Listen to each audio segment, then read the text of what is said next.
നമസ്കാരം. ഞങ്ങൾ ഇന്നലെ ഒരു വാർത്ത ചെയ്തിരുന്നു. അതായത് രാജധാനി ചാത്തമ്പാറ നഗരൂർ രാജധാനി കോളേജിന് ഒരു സഹപാഠിയെ, മറ്റൊരു വിദ്യാർത്ഥി, വാലന്റീൻ എന്നുള്ള വിദ്യാർത്ഥിയെ ലംസങ് സോല എന്ന് പറഞ്ഞാൽ കൂടെ പഠിക്കുന്ന വിദ്യാർത്ഥി കഴുത്തറുത്ത് കൊലപ്പെടുത്തുന്ന ഒരു വാർത്ത ഞങ്ങൾ ചെയ്തിരുന്നു. അതിൻ്റെ പേരിൽ ഞങ്ങൾക്ക് ഒരു അക്രമമൊക്കെ ഉണ്ടായി.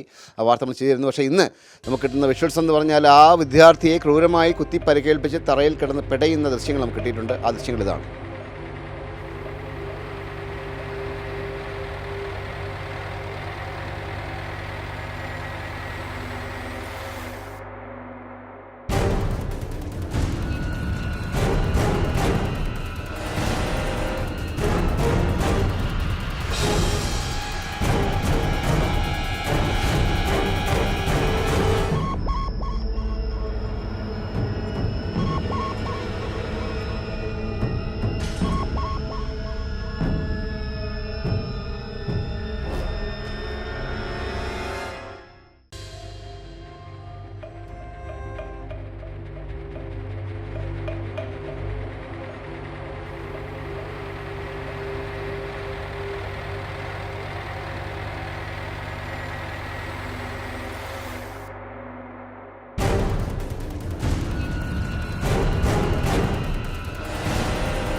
അത് മാത്രമല്ല, ഞങ്ങളെ സങ്കടപ്പെടുത്തുന്ന ഒരു കാര്യം എന്ന് വെച്ചാൽ നഗരൂർ പോലീസ് സ്റ്റേഷനിലെ ജീപ്പ് തൊട്ട് മുന്നേ, ആ സംഭവം നടക്കുന്നതിന് തൊട്ട് മുന്നേ അവിടെ വന്നിട്ട് ഈ ചെറുപ്പക്കാരോട് പോകാൻ വേണ്ടി പറയുന്ന ദൃശ്യങ്ങളൊക്കെ അതിനകത്തുണ്ട്.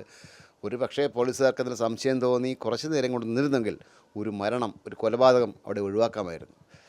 പോലീസുകാരുടെ പെട്രോളിങ്ങിനുണ്ടെന്നുള്ള കാര്യം നല്ല കാര്യം തന്നെയാണ്. പക്ഷേ അവർക്കൊക്കെ അറിയില്ലോ സംഭവം ഇങ്ങനെയൊക്കെ സംഭവിക്കുന്നവർക്കും അറിയില്ലോ. എങ്കിൽ പോലും ഒരു പക്ഷേ എന്തെങ്കിലും സംശയം തോന്നി ഒന്ന് പിടിച്ച് നിർത്തിയിരുന്നെങ്കിൽ ഒരു പക്ഷേ ഒരു ജീവൻ രക്ഷിക്കാമായിരുന്നു.